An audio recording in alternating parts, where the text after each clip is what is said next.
एक मुलाकात की तरफ बढ़ती हूँ। जनाब फ़याज़ विलाना साहब मेरे साथ हैं। विलाना साहब, हम आपको खुश आमदीद कहते हैं। अस्सलाम वालेकुम सर। वालेकुम अस्सलाम। आपका प्रोग्राम देखने और सुनने वालों को भी मेरी तरफ से अस्सलाम वालेकुम। बहुत शुक्रिया सर, बहुत शुक्रिया। फ़याज़ विलाना साहब, मैं सबसे पहले आप यकीनन पाकिस्तान की सूरत हाल उस्मान डार के बारे में बात करना चाहती हूँ। उनकी वालदा ने तो बड़ा स्ट्रॉन्ग मैसेज दे दिया है, जबकि उस्मान ने जो इंटरव्यू दिया वो भी उन्होंने टेलीविज़न सेट के ऊपर नहीं दिया, उन्होंने कामरान शाहिद के घर आके दिया है। मैं क्योंकि हमारे चंद एक भाई बहन है वो बड़ा खुश होते हैं ये कह के कि फ़लाँ बंदा पार्टी से आउट है, चाहे वो नवाज़ शरीफ हों, चाहे वो जरदारी साहब हों, चाहे वो इमरान खान हों। दे डोंट कंसिडर कि हम क्या बो रहे हैं। अभी भी मेरे किताब हाथ में किताबनामा है, शहाबनामा, और मैं इसकी एक तारीख़ का एक सफ़ा पढ़ी थी जो मैं इस वक्त आपके साथ शेयर नहीं कर सकती, and I will definitely share कि तारीख़ के बहुत से हक़ाइक़ होते हैं जो किताबों के बीच में बंद हो जाया करते होते हैं, और फिर जब ये लोग बाहर निकलते हैं तो ये किताबें जब लिखी जाती हैं, और आप सोचिए उस वक्त के आने वाले जो लोग हैं उनके दिल में क्या असरात बिठाते हैं। और अगर ये मामला इसी तरह रहा, झूठ रहा, तो कल कलां को आज से 25 साल के बाद, या हो सकता है जब कभी दोबारा कोई पार्टी आती है, तो उस्मान एक किताब लिखते जिसके बीच में पूरे के पूरे हक़ाइक़ लिखे कि किसने मजबूर किया था क्या, तो that will not be right. Ultimately defame कौन होगा? मेरा अपना मुल्क डीफेम होगा ना, कौन डीफेम होगा? अल्टीमेटली बहुत से लोग इससे नताइज अखज़ करेंगे, हमारी फ़ौज के ऊपर इल्ज़ाम आएगा, या जिसके ऊपर भी आए, जिस पॉलिटिशियन के ऊपर भी आए।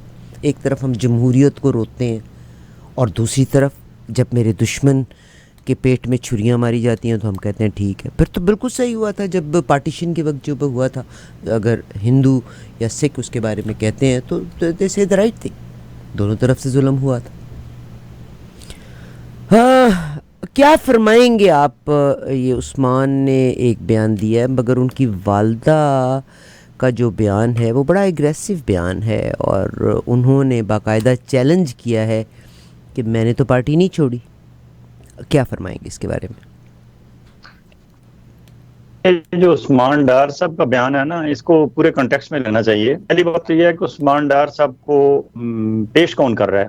वो हमारे एक फिल्म साज हैं, बेसिकली वो फिल्म मेकर हैं, फिल्में बनाते हैं। हादसाती तौर पर वो आ गए इधर मीडिया में, और हमारे ये जो पैरा ट्रूपर्स हैं और ये हादसाती जर्नलिस्ट जो होते हैं, इनसे हमेशा हमें इख्तलाफ यही रहता है कि भाई आपने जर्नलिज्म की अलिफ बे नहीं सीखी हुई, आपने उस तरह का लेग वर्क नहीं किया हुआ, आपको नहीं पता कि आप कौन सा फिक्रा, कौन सा लफ्ज, कौन सी बात आप कर रहे हैं, उसका क्या इम्पैक्ट होता है। हादसाती तौर पर आपको कहीं मौका मिल जाता है, आप 2 4 6 दिन आपकी वाह वाह हो जाती है, बल्ले बल्ले हो जाती है, उसके बाद भी आप कोशिश नहीं करते कि आप बेसिक जर्नलिस्टिक एथिक्स जो है उसको लर्न कर लें और फिर अकॉर्डिंग काम करें। आप एक प्रोफेशन में आ गए हैं, ये फिल्म मेकिंग नहीं है। कामरान शाहिद साहब ने, अभी आपको याद होगा, पिछली ईद पे इन्होंने एक फिल्म बनाई थी, उसका नाम था हुए तुम अजनबी, और उसमें उन्होंने ISPR की फिल्म थी। तो बेसिकली उनका कॉन्फ्लिक्ट ऑफ इंटरेस्ट तो यहाँ से ही जाहिर हो जाता है कि वो ISPR के फिल्म साज हैं, ISPR की फिल्में बनाते हैं और उसे रिलीज करते हैं और वहां से करोड़ों अरबों रुपया कमाते हैं। तो वो उनकी ख्वाहिश पे एक बंदे को जो 25 30 दिन से गायब था, जेर हिरासत था, हब्से बेजान कुछ रखा गया था, कहाँ था, किस हाल में था क्या नहीं, किसी को कुछ पता नहीं, अचानक वो उनके घर में जाता है और वहां पहले कैमरे वैमरे सारे लगे हुए होते हैं और वहां उनसे हाथ में ला के बैठता है और बात शुरू कर देता है। और कामरान शाहिद साहब ये हुए तुम अजनबी के बाद उन्होंने ये दूसरी फिल्म अभी पेश की है, उस्मान डार हुए अजनबी। लेकिन उस्मान डार हुए अजनबी की 45 मिनट का ये जो इंटरव्यू है, उसका सारा इम्पैक्ट 50 सेकंड के उस बयान ने जीरो कर दिया है, जब उनकी मोहतरमा ने कैमरा ऑन करके 50 सेकंड की एक स्टेटमेंट दी है, जो आपने भी सुनी है, सारे लोगों ने सुनी है। शायद उस्मान डार का इंटरव्यू इतने लोगों ने नहीं देखा जितना उनकी वालदा का वो लिया है, जो कि एक पॉलिटिशियन नहीं है, एक घरेलू खातून है और सारी जिंदगी वो घर में ही रही हैं। लेकिन अब उन्होंने देखा है कि जिस तरह जो PTI के साथ हो रहा है, जो इमरान खान के साथ हो रहा है, जो उसके बेटों के साथ उमर डार, उस्मान डार और बाकी उनके बच्चों के साथ और फैमिली के साथ हो रहा है, जिस तरह उनके घर में पुलिस या नामालूम अफराद गए थे, जिस तरह उनके घर में तोड़ फोड़ की गई थी, वो वीडियोस लोगों ने देखी। फिर वहां जिस तरह इन्हें, अल्लाह माफ करे, हम वो अल्फाज भी बयान नहीं कर सकते जो उस्मान डार की वालदा, बीवी और बहनों को कहा गया था, वहां जो नामालूम अफराद थे उन्होंने जो कहा था, इंतहाई गलत लफ्ज इस्तेमाल किए थे उन्होंने। वो कैसे एक माँ बर्दाश्त कर सकती है? हिम्मत है, सलाम है उस माँ को कि वो सामने आए और उन्होंने खुल के एक स्टेटमेंट दी। 50 मिनट की वो उनकी स्टेटमेंट, ख्वाजा आसिफ की सियासत भी उन्होंने जीरो कर दी उस हल्के में, हल्का बचा लिया अपने बेटे का। अब वो पता नहीं उनके बेटे का हल्का है या नहीं, कम अज कम उस खातून का हल्का अब हो गया है। अब वो खुद खड़ी हों, उनकी बहू खड़ी हों, उनकी बेटी खड़ी हों, कोई उनका और बेटा खड़ा हो जाए, कोई भी खड़ा हो जाए, वो हल्का उस माँ ने 50 सेकंड में बचा लिया, जिस जानदार तरीके से उन्होंने स्टेटमेंट दी इस मौके पे। कामरान साहब पहले ही काफी बदनाम थे, इसके बाद मजीद बदनाम हो गए। क्यों? कि लोगों ने इसे इसी तरह लिया कि आपने जिस तरह हुए तुम अजनबी एक फिल्म रिलीज की थी, ये आपने दूसरी फिल्म रिलीज की है। पहली पता नहीं उसमें से आपने कुछ कमाया है नहीं कमाया, या फिल्म बनाने वालों ने कुछ कमाया है नहीं कमाया, आपको तो आपकी उजरत मिल गई होगी सारा मामला करने की, लेकिन यहाँ से भी आपको कोई खास पॉपुलैरिटी या खास व्यूअरशिप तो नहीं मिली, ना आपको कोई नेकनामी मिली है। अलबत्ता कोई अदायगी अगर कोई तय हुई थी इस फिल्म की तो वो आपको जरूर हो गई होगी। तो ये अब उस तरफ इस बात को आगे बढ़ाने से पहले आपने देखा कि सदाकत अब्बासी साहब के साथ आज क्या हुआ। सदाकत अब्बासी साहब को वहां रावलपिंडी में इंसदादे दहशतगर्दी के एक जज हैं मलिक एजाज आसिफ, आज उनकी अदालत से उन्हें 50,000 रुपए के मुचलकों पे 10 दिसंबर तक की जमानत दे दी गई। अब एक बंदे को जमानत जब मिल गई इंसदादे दहशतगर्दी की अदालत से, वो गायब थे, उन्हें किसी ने उठा लिया था, कहाँ रखे गए थे किसी को नहीं पता। आज उन्हें अदालत से जमानत मिल गई। अब एक बंदे को जमानत मिल गई तो उस बंदे को बाहर आ जाना चाहिए, सामने मंजर आम पे आ जाना चाहिए। वो मंजर आम पे नहीं आए जमानत मिलने के बाद भी। उन्हें जमानत मिली, उसके बाद पता चला कि वो डॉन टेलीविजन के इस्लामाबाद ऑफिस गए, उन्हें एक हाजिर सर्विस आर्मी के कर्नल साहब अपनी वीगो डाले में बिठा के वहां लेके गए, वहां उनका इंटरव्यू रिकॉर्ड किया गया। और वहां एक और कामरान शाहिद टाइप जो ISPR की गुड बुक्स में है, हमारे एंकर शाहजेब आदल शायद, उनके साथ उनका इंटरव्यू हुआ। और उस इंटरव्यू में सदाकत अब्बासी साहब ने से क्वेश्चन कुछ इस तरह के किए गए और सदाकत अब्बासी साहब कुछ इस तरह उन्होंने जवाब दिए, जिसमें कहा जाता है कि बुशरा बेगम को उन्हें इमरान खान के साथ साथ बुशरा बेगम पे उन्होंने कोई नाज़ेबा रिमार्क्स पास किए और इमरान खान की घर की दीगर खवातीन के बारे में कुछ ऐसे फिक्रे उन्होंने अदा कर दिए कि जब वो डॉन की मैनेजमेंट तक वो इंटरव्यू पहुंचा तो उन्होंने कहा हम ये नहीं चलाएंगे, हम नहीं चला सकते। और आपको याद होगा ये डॉन वही है जिन्होंने डॉन लीक्स हुई थी जिनकी, और डॉन लीक्स डॉन न्यूज़पेपर में छपी थी, और डॉन टेलीविजन जो डॉन न्यूज़ है वो भी डॉन अखबार वालों का है। तो उन्होंने कहा हम ये ऑन एयर नहीं करेंगे। उसके बाद उन्हें वीगो डाले में बिठा के नामालूम अफराद नामालूम मकाम पे ले गए उन्हें। अब वो कोई और बंदा ढूंढेंगे, कोई और फिल्म साज, कोई और ऐसा इस तरह का जो अब उनकी ये खिदमात पेश करे, और फिर वहां से सदाकत अब्बासी साहब का इतराफी बयान आएगा कि हाँ इमरान खान इसमें हमें हदायत दे रहे थे या जो भी था। इसी तरह सुना है कि फरूख हबीब को भी तकरीबन नेक्स्ट तीसरी स्टेप में फरूख हबीब साहब को भी तैयार रखा हुआ है इन्होंने। लेकिन इसमें दिलचस्प काम यह हुआ है कि फिरदौस शमीम नकवी एक कराची के लीडर हैं PTI के, उन्होंने एक स्टेटमेंट दी है टेलीविजन पे आके, अपना कैमरा ऑन करके उन्होंने अपने तौर पर एक बयान अपना रिलीज किया है। उन्होंने कुरान मजीद सामने दिखाया है। उन्होंने कहा ये कुरान मजीद है जिसको पूरा पाकिस्तान जानता है और तकरीबन जितने मुसलमान हैं पाकिस्तान में रहने वाले सारे इस पे यकीन बिलीव करते हैं। मैं इस पे हाथ रख के ये स्टेटमेंट दे रहा हूँ। उन्होंने स्टेटमेंट दी, उन्होंने कहा मैं 27 साल से PTI के साथ हूँ, 27 सालों में आज तक इमरान खान ने इस तरह का हमें कोई हुक्म नहीं दिया कि सरकार पे, सरकारी इदारों पे, रियासती इदारों पे हमला आवर हो जाएं या किसी सरकार के कार्य सरकार में कोई मुदाखलत करें। कोई किसी गैर कानूनी काम का हमें आज तक उन्होंने नहीं दिया। मैं ये कुरान पे हाथ रख के कह रहा हूँ, ये मेरा फाइनल स्टेटमेंट है। इसके बाद मुझे किसी मजबूरी के तहत कहीं से उठा लिया गया या मेरी कोई मजबूरी नहीं है, ना मैं करप्ट हूँ, ना मेरा कोई और वीडियो है, ना कोई मेरी ऑडियो है, ना मेरा कोई ऐसा सिलसिला है।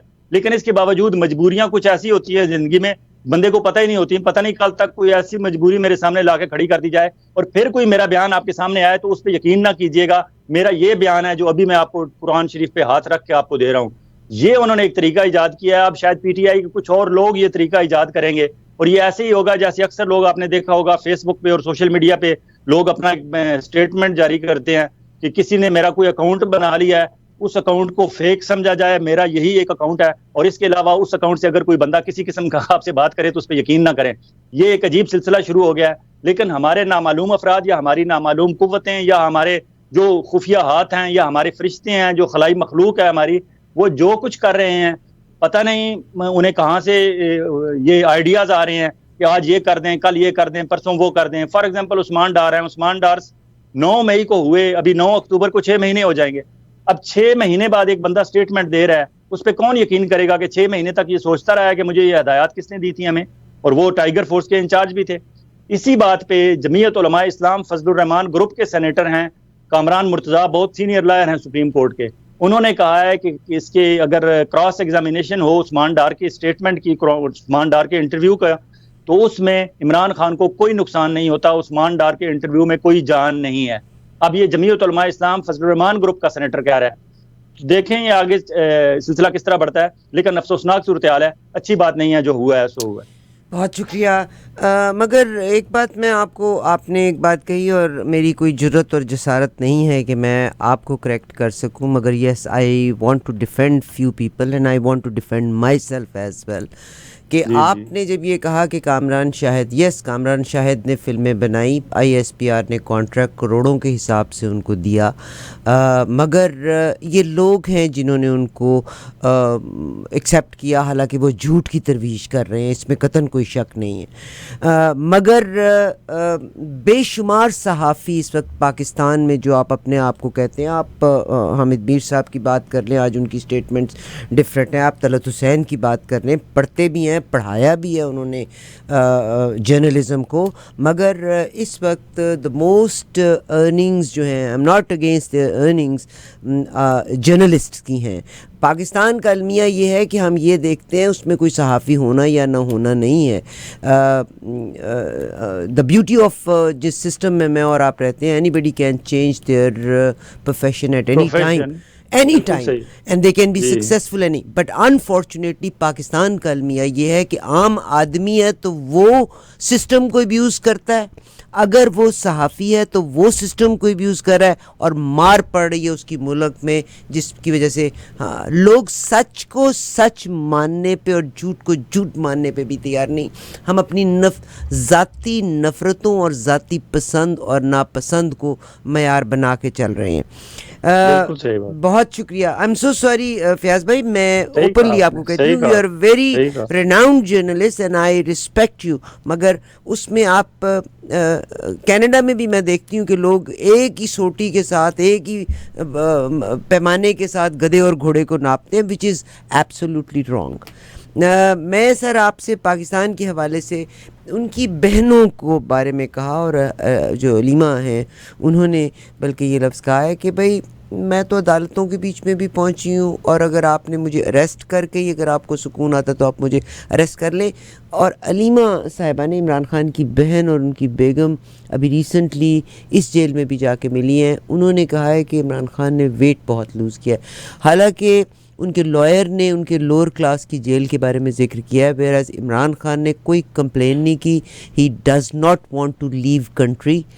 उनको इजाज़ुल हक भी जाके मिले हैं और लोग भी मिले हैं कि आप पार्टी से छोड़ दें, उन्होंने इसका क्या जवाब दिया। मैं आपसे अलीमा ख़ान साहिबा का बयान और उनको प्रेशराइज़ करने का, क्योंकि एक सूरत हाल हमारे सामने इमरान रियाज़ की सूरत में आई है कि Imran Khan is not the man जो गायब हुआ था, he is totally different man now, और कहते हैं कि इमरान खान भी गो कि वो मुल्क छोड़ने पे भी तैयार नहीं है और वो कंप्लेन भी नहीं इतनी कर रहे, मगर देखने वालों ने ये कहा है कि ही लॉस्ट हिज वेट।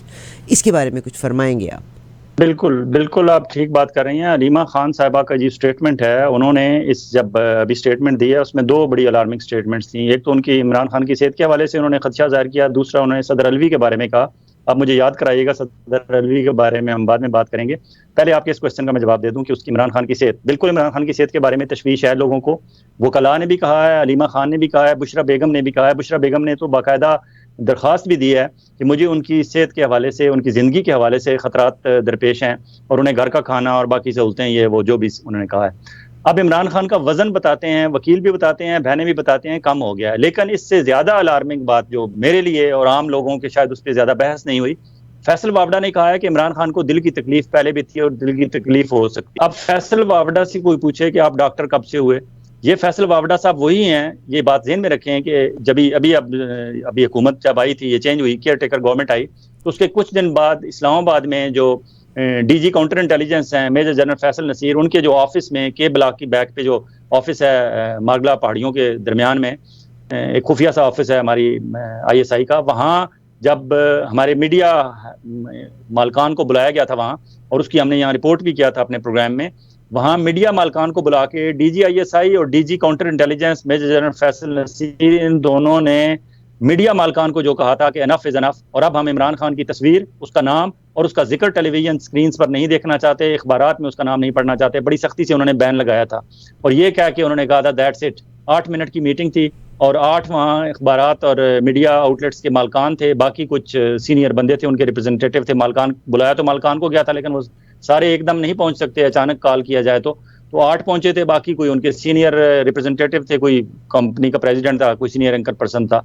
वहां फैसल वावड़ा साहब की एक गेस्ट अपीयरेंस हुई थी, गेस्ट एंट्री हुई थी, सिर्फ ये बताने के लिए कि ये फैसल वावड़ा साहब हमारे आदमी हैं और ये जो कहें वो हमारी ही बात है। अब फैसल वावड़ा साहब अगर इतने इतने इंपॉर्टेंट हैं कि पाकिस्तानी मीडिया को थ्रेट करने के लिए जो मीटिंग बुलाई गई, या थ्रेट ज्यादा सख्त लफ्ज होगा तो आप ये कह लें कि उन्हें ब्रीफ या डी ब्रीफ करने के लिए, या उन्हें हदायत देने के लिए, या उन्हें डायरेक्शन देने के लिए, या वार्निंग इशू करने के लिए जिस मीटिंग में तलब किया गया था, वहाँ सिर्फ अखबारात और मीडिया चैनल्स के मालकान थे या उनके सीनियर रिप्रेजेंटेटिव थे। वहाँ फैसल वावड़ा का क्या काम था? ना वो वजीर हैं, ना उनकी कोई और इस हुकूमत में, ना वो आर्मी के कोई जनरल ब्रिगेडियर हैं, ना उनकी कोई और हैसियत है। तो वहाँ उनकी अपीयरेंस सिर्फ इसलिए थी कि ये हमारे बंदे हैं। और आप देखेंगे जब से अभी ये काकड़ की हुकूमत आई है या इमरान खान की हुकूमत गई है, उस दिन से लेकर आज तक फैसल वावड़ा तमाम टेलीविजन चैनल्स पर बाकायदा कहा जाता है कि इसे बुलाया जाए, और फैसल वावड़ा जब भी जाते हैं वहाँ खबरें ब्रेक करते हैं, नई नई खबरें बताते हैं, और उनकी 80 to 90% उनकी जो पेशीन गोइयाँ वो नजूमी बने हुए हैं कि ये होगा आइंदा हफ्ते, उससे अगले हफ्ते ये होगा, सितंबर में ये होगा, अक्टूबर में ये होगा, दिसंबर में ये होगा, इलेक्शन कब होगा, कौन डिजाइन करेगा, कौन नहीं करेगा। आरिफ अलवी का उन्होंने कहा था कि आरिफ अलवी साहब जो हैं वो बैक स्टैपिंग कर चुके हैं, इमरान खान को दगा दे चुके हैं। उसके बाद पता चली और अब हमें पता चला कि इमरान खान नाराज है उससे। तो ये फैसल वावड़ा पहले बता देते हैं। फैसल वावड़ा ने अगर कहा है कि इमरान खान के दिल की तकलीफ है, तो अब आप मिलाएं उसकी कड़ियां कि डॉक्टर रिजवान जो FIA में थे और तफ्तीश कर रहे थे मनी लॉन्ड्रिंग के केसेस शहबाज शरीफ के खिलाफ और शरीफ फैमिली के खिलाफ जो तफ्तीश कर रहे थे, ठीक ठाक यंग एनर्जेटिक CSP अफसर थे, कोई उन्हें मसला नहीं था। अचानक एक दिन उन्हें हार्ट की मसला हुआ, उन्हें दिल की तकलीफ हुई और फिर वो इस दुनिया में नहीं रहे। इसी तरह जो मकसूद नायब कासद, मैं उसे कहूँगा, लोग कुछ और कहते हैं, मैं नहीं कहूँगा, एक मकसूद इनका वर्कर था शरीफ फैमिली का, उस पे इल्ज़ाम था कि उसने मनी लॉन्ड्रिंग के उसके अकाउंट यूज हुए थे और वो दुबई शिफ्ट हो गए थे और दुबई में ही रह रहे थे। अचानक एक दिन वो 40-45 ईयर्स का एक नौजवान आदमी था, उसको अचानक एक दिन दिल की तकलीफ हुई और उसे हार्ट अटैक हुआ और वो भी इस दुनिया में नहीं रहा। इसके अलावा और भी 2-3 केसेस हैं। तो जो इनके साथ जिनके मसाइल होते हैं उनको कहा जाता है, बताया जाता है, ये इल्ज़ाम लगाया जाता है कि उनके खाने में स्लो पॉइजनिंग इस तरह की जाती है कि कुछ अरसे बाद उस बंदे को दिल की तकलीफ होती है और फिर वो नहीं बच पाता। अब अगर इतने दिनों से इमरान खान को घर का खाना नहीं दिया जा रहा, और क्यों नहीं दिया जा रहा जबकि उनका इस्तेहकाक है, लेकिन नहीं दिया जा रहा, और अब अगर हमारी मौजूदा हुकूमत के या हमारे फरिश्तों के या खलाई मखलूक के तर्जमान फैसल वावड़ा साहब कह रहे हैं कि इमरान खान को दिल की तकलीफ थी और दिल की तकलीफ हो सकती है, तो इसका मतलब है ये किधर डायरेक्शन जा रही है, किधर इशारा जा रहा है। फैसल वावड़ा साहब को, क्योंकि कोई नहीं उन्हें पकड़ेगा, लेकिन हम मुतालबा तो कर सकते हैं कि उन्हें पकड़ के उनसे पूछा जाए कि भाई आप कब से नजूमी हो गए, आप कब से डॉक्टर हो गए, और आपको ये कैसे पता चल गया कि इमरान खान को दिल की तकलीफ है। और इमरान खान का बाकायदा डिटेल चेकअप होना चाहिए और वहां से होना चाहिए जहां इमरान खान की बहनें और इमरान खान की अहलिया कहें। अब आ जाएं दूसरी बात जो अलीमा ने कहा, मैं आपको यहाँ पे ये इमरान खान साहब के हवाले से ही निकला था, उनके डॉक्टर नहीं बल्कि ये बताया था कि कुछ भी नहीं, आपको पता भी नहीं चलता स्लो पॉइजनिंग की, अब तो बहुत से एडवांस तरीक़ाकार हैं। अगर एक नॉर्मल इंसान की खुराक में इंसुलिन की शमूलियत ज़्यादा कर दी जाए तो वो भी उसका हार्मोनल इम्बैलेंसमेंट होने के बाद, क्योंकि मेरी पूरी की पूरी बॉडी हार्मोन्स पे चलती है जो रेगुलेट करती है, तो वो in the long run it effects a heart, उस बंदे के दिल को मुतासर करती है और वो हार्ट अटैक में रिज़ल्ट करता है। बिल्कुल जी। तो दूसरी बात जो थी वो अलीमा ने कहा कि इमरान खान सख्त नाखुश हैं, नाला हैं सदर अलवी के रोल से, सदर अलवी साहब के किरदार से।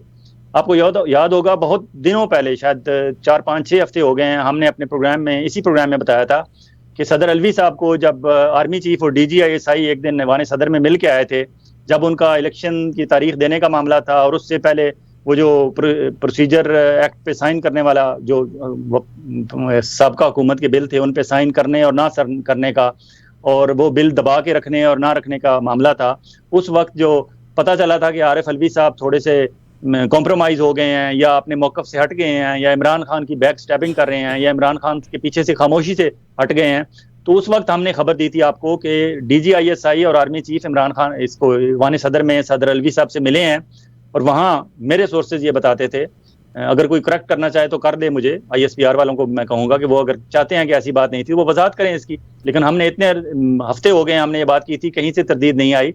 इन्होंने उन्हें स्क्रीन शॉट्स दिखाए थे सदर अलवी साहब को, ऑफिशियली दिखाए गए थे कि जनाब ये आपके साहबजादे हैं, उनका नाम है अवाब अलवी।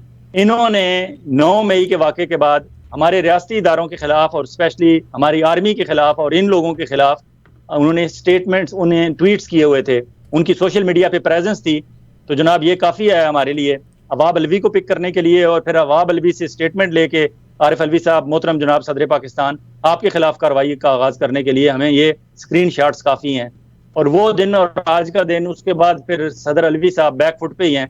अगर आज इमरान खान उन पर नाराज़ हैं तो वो वजह यही है, लेकिन अफसोस से कहना पड़ता है कि हमारी इस बात पे किसी ने उस वक्त और भी नहीं किया, और PTI वाले भी शायद अब तो तितर बितर हो चुके हैं। एक रऊफ हसन साहब हैं और शायद उनके साथ 2-4 अरशद दाद वगैरह 4-6 बंदे होंगे, और उनका भी कोई प्रॉपर ऑफिस नहीं, सेटअप नहीं जहां वो इन चीज़ों पे गौर करें, बैठें, बात करें और इशू उठाएं, क्योंकि उनको तो अदालतों से ही फुर्सत नहीं। उनकी 180 केसेस तो इमरान खान के खिलाफ हैं, फिर बाकी जो उनके लोग हैं PTI के, हर बंदा किसी न किसी केस में किसी मुसीबत में फंसा हुआ है।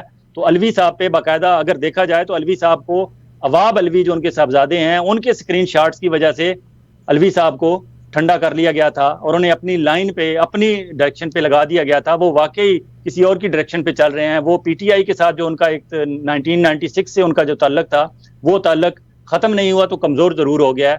अलवी साहब को भी गौर करना चाहिए कि ये दिन सदारत के ईवान सदर में वो कब तक रहेंगे। 2 महीने, 4 महीने, 6 महीने, इलेक्शन हो जाने हैं, नया प्रेसिडेंट इलेक्ट होकर आ जाना है, आपको फिर घर जाना ही पड़ेगा। जब आप घर जाएंगे तो फिर आपके साथ वही सलूक होगा जो आप गुज़श्ता कल शहबाज शरीफ के साथ लाहौर में हुआ है, या उससे 2 दिन पहले मरियम नवाज के साथ हुआ है। तो आरिफ अलवी साहब को खुद अपने गिरबान में झांकना चाहिए कि उनका वो महबूब लीडर, जिसने उन्हें पूरे पाकिस्तान में, उन्होंने एक बंदे को सदर पाकिस्तान बनाना था, तो उनके पास बहुत ऑफर्स थी KPK के किसी बंदे को बना दें, पंजाब के किसी सीनियर PTI के लीडर को बना दें, बलूचिस्तान के किसी PTI के बंदे को बना दें, या सिंध के किसी और को बना दें, लेकिन उन्होंने आरिफ अलवी साहब को कहा। और इमरान खान ने एक स्टेटमेंट में ये भी कहा था कि आरिफ अलवी आखिरी बंदा होगा जो मेरे खिलाफ जाएगा। अब अगर आरिफ अलवी साहब को भी उन्होंने जो कायल करने वाले हैं या टेम करने वाले हैं, अगर उन्होंने टेम कर लिया है, तो उसके बाद फिर उन्हें लगा कि हाँ वाकई इमरान खान का आखिरी बंदा भी हमने तोड़ दिया है, तो ये दरमियान में फरूख हबीब, सदाकत अब्बासी, उस्मान डार वगैरह वगैरह जो हैं, इनको भी क्लियर करें और इमरान खान को लिटरली तन तनहा कर दें। और मेरा अपना तज्जिया है कि इमरान खान के साथ अगर एक बंदा भी ना रहे, इसके बावजूद अगर इमरान खान इलेक्शन वाले दिन, इलेक्शन से चंद दिन पहले एक सादा कागज पे अपने कैंडिडेट्स की लिख के लिस्ट बना के साइन करके पब्लिक कर दे कि ये मेरे कैंडिडेट्स हैं, तो यकीन माने वो सादा कागज पे इमरान खान के साइनों के साथ लिखे हुए जो कैंडिडेट्स की लिस्ट होगी वो फिर भी जीत जाएंगे। जी बहुत शुक्रिया फयाज़ भाई। अगर आप अपने तई जो चीज़ भी कवर करना चाहें, चीज़ें तो बहुत सारी हैं जिनको मैं ख़ुद भी एड्रेस करना चाहती हूँ कि अफ़गानिस्तान के साथ भी पाकिस्तान के ताल्लुकात जो हैं आजकल, कल जो चमन के बॉर्डर पे जो वाक़या हुआ है, काजी फ़ाइज़ ईसा साहब का मामला बड़ा कि फैज़ाबाद धरने को जिस हिसाब से वो खोले, और किसी मुबालगे की जगह अब नहीं रही क्योंकि उन्होंने ओपन कैमरा इंक्वायरी कर दी। इसमें तो बड़े बड़ों के नाम आएंगे, बड़े बड़ों के नाम आएंगे। तो क्विक उसका कंक्लूजन दें कि मैच में जब कहा जाता है ना कि मैच दिलचस्प उसमें मरहले में दाखिल हो चुका है, तो मैच काफ़ी दिलचस्प मरहले में दाखिल हो चुका है। सुप्रीम कोर्ट वाला भी और ये इलेक्शन कमीशन वाला भी, क्योंकि इलेक्शन कमीशन ने जो इंटरनेशनल ऑब्जर्वर हैं उनके लिए भी फॉरेन ऑफिस को हदायत जारी कर दी हैं कि आप जो इंटरनेशनल ऑब्जर्वर आपको अप्रोच कर रहे हैं पाकिस्तान में इलेक्शन के हवाले से वीज़ा के उसूल के लिए, आप उन्हें फैसिलिटेट करें। मैं एक और जो बात करना चाहता था, आप जब से मैंने आपके पास यहाँ तकरीबन साल होने वाला है काम शुरू किया, पहले दिन से मुझे कह रही थी कि फयाज भाई आप अपना यूट्यूब क्यों नहीं शुरू करते। मैं यूट्यूब इसलिए नहीं शुरू करता था कि मैं मेक श्योर करना चाहता था कि हाँ वाकई लोग मुझे, आपको और हमें सुनना चाहते हैं। एक और इसमें थोड़ा सा मैं वाकया भी आपको बता दूं कि मेरी बेटी अगले दिन कोई बात हो रही थी तो मैं उन्हें कोई बात बता रहा था, तो उसने कहा कि बाबा आपके पास इतनी बातें होती हैं बताने वाली, इतने वाकयात, इतनी इंसिडेंट्स, इतनी आपके पास हिस्ट्री है, आप क्यों नहीं बताते। मैंने कहा बेटा मैं इसलिए नहीं बताता, I want to make sure कि आप you are willing to listen to me. अब आप सुन रहे हो तो मैं आपको बता रहा हूँ, जब मैं महसूस करूंगा कि आप मुझे नहीं सुनना चाहते, मैं नहीं बोलूंगा, मैं नहीं बताऊंगा। इसी तरह मैं अपनी ऑडियंस के हवाले से भी मैं यही चाहता था कि हाँ, मुझे पता चल जाए कि क्या वाकई लोग मुझे सुनना चाहते हैं, क्या वाकई लोगों को लगता है कि मेरे अल्फाज में, मेरी बातों में, मेरे ख्यालात में कुछ ऐसी बात है जो उनके दिमाग में, उनके दिल में भी मौजूद है। अब आपने देखा, हम जो ही इसे सोशल मीडिया पे कहीं आम करते हैं, और हम ज्यादा नहीं करते, सिर्फ यूट्यूब पे करते हैं, लेकिन जो ही मेरा और आपका प्रोग्राम ऑन एयर जाता है तो 8-10 घंटों में तकरीबन 30-40 हज़ार लोग उसे व्यूज दे चुके होते हैं, कमेंट्स लोगों के आ चुके होते हैं। तो मैं समझता हूं कि हाँ, वाकई लोग सुनना चाहते हैं, जानना चाहते हैं, क्योंकि हम ओवरसीज पाकिस्तानी जो हैं, और स्पेशली ओवरसीज पाकिस्तानी जर्नलिस्टों का पॉइंट ऑफ व्यू जो होता है, वो कम अज कम हमारे बारे में आप ये नहीं कह सकते कि हमने ठेका उठा लिया है पीटीआई का, या हमने कोई कॉन्ट्रैक्ट ले लिया है पीपल्स पार्टी का, या हमारा कोई मुआहदा तय पा गया है पाकिस्तान मुस्लिम लीग नून से या किसी और पार्टी से। हमारा किसी के साथ कोई कॉन्ट्रैक्ट नहीं है, हमारा सिर्फ एक कॉन्ट्रैक्ट है, वो हमारी अवाम के साथ और पाकिस्तान के साथ है। उसके लिए हम बोलेंगे, करेंगे। तो अब मैं आज बताना चाहता हूं अपने लोगों को कि यूट्यूब मैं अपना शुरू करने लगा हूं। अकाउंट तो बड़े अरसे से बनाया हुआ था, फयाज वलाना ऑफिशियल एक वो भी है, और एक 12वां खिलाड़ी विद फयाज वलाना। मैं कोशिश करूंगा, क्योंकि हमारा प्रोग्राम यहाँ ये आवाज टेलीविजन पे मेरा प्रोग्राम होता है मंडे, एवरी ट्यूसडे इवनिंग और एवरी थर्सडे इवनिंग। वेंसडे को मैं अपना प्रोग्राम करता हूँ ये आवाज पे, लेकिन इसके बावजूद ड्यूरिंग द वीक्स कई ऐसे इवेंट्स हो जाते हैं, कई ऐसी बातें होती हैं कि जिन पे फौरी तौर पर 5-10 मिनट की वीडियो करने की जरूरत महसूस होती है। तो मैं कोशिश करूंगा कि फयाज वलाना ऑफिशियल पे मैं आपके साथ राब्ते में रहूं, और जो लोग फयाज वलाना ऑफिशियल को मुझे ऑफिशियल करने से पहले अगर वहां जाके उसे लाइक या सब्सक्राइब करना चाहते हैं, उनकी मेहरबानी, क्योंकि मुझे हौसला होगा कि हाँ, वाकई आप मुझे सुनना चाहते हैं और आप वो पॉइंट ऑफ व्यू जानना चाहते हैं जो आप चाहते हैं, जो एक अवाम का, एक पब्लिक का पॉइंट ऑफ व्यू है। एक और बात करनी थी कि यहाँ कनाडा में आपको पता है पीआईए की फ्लाइटें तो दुबई में भी रोक ली गई थी, सऊदी अरब में भी रोक ली गई थी, कुछ अर्सा पहले मलेशिया में भी रोक ली गई थी नॉन पेमेंट की वजह से। तो हमारी एक फ्लाइट थी पिछले हफ्ते PK 790 यहाँ कनाडा में, उसे रोक लिया गया। $2 लाख हमने हैंडलिंग के चार्जेस और फ्यूल के चार्जेस देने थे, ग्राउंड हैंडलिंग और फ्यूल के चार्जेस, वो $2 लाख अदा किए गए। तो उसके बाद यहाँ से फ्लाइट पर रवाना हुई, और अब उसी मामूल के मुताबिक हमारी फ्लाइट्स आना शुरू हो गई हैं। तो पीआईए के हालात दिन ब दिन खराब हो रहे हैं। हमारे वजीर निजकारी हसन फवाद साहब अगर किसी और के एजेंडे पे, और अपने साबका जो उनके हैं सरप्रस्त मुस्लिम लीग नून वाले मियां नवाज शरीफ एंड शहबाज शरीफ, अगर उनकी किसी हदायत पर अमल करने नहीं आए, तो पीआईए के मामलात को देखें और संजीदगी से देखें, लेकिन इसे औने पौने दामों किसी पसंद के बंदे को बेचने की कोशिश ना करें। एक और जरूरी बात कि मियां शहबाज शरीफ साहब ने जो लाहौर गए, वो बेसिकली तैयारी तो इमरान खान के, नवाज शरीफ के आने के कर रहे हैं, लेकिन उन्होंने गलती क्या की? उन्होंने गलती भी की और एक्सपोज भी हुए कि ये वो शरीफ खानदान है। और वैसे भी हमारे पाकिस्तान में आपको पता है जितनी एलीट क्लास है, ये बॉडीगार्ड के अलावा और पुलिस के प्रोटोकॉल के अलावा कहीं ये मूव नहीं करते, और वो ex prime minister of Pakistan होने की वजह से उन्हें प्रोटोकॉल डिजर्व भी करते हैं, उन्हें मिलता भी है। और पंजाब में तो मोहसिन नकवी साहब की गवर्नमेंट है, वो कैसे उन्हें प्रोटोकॉल नहीं देंगे?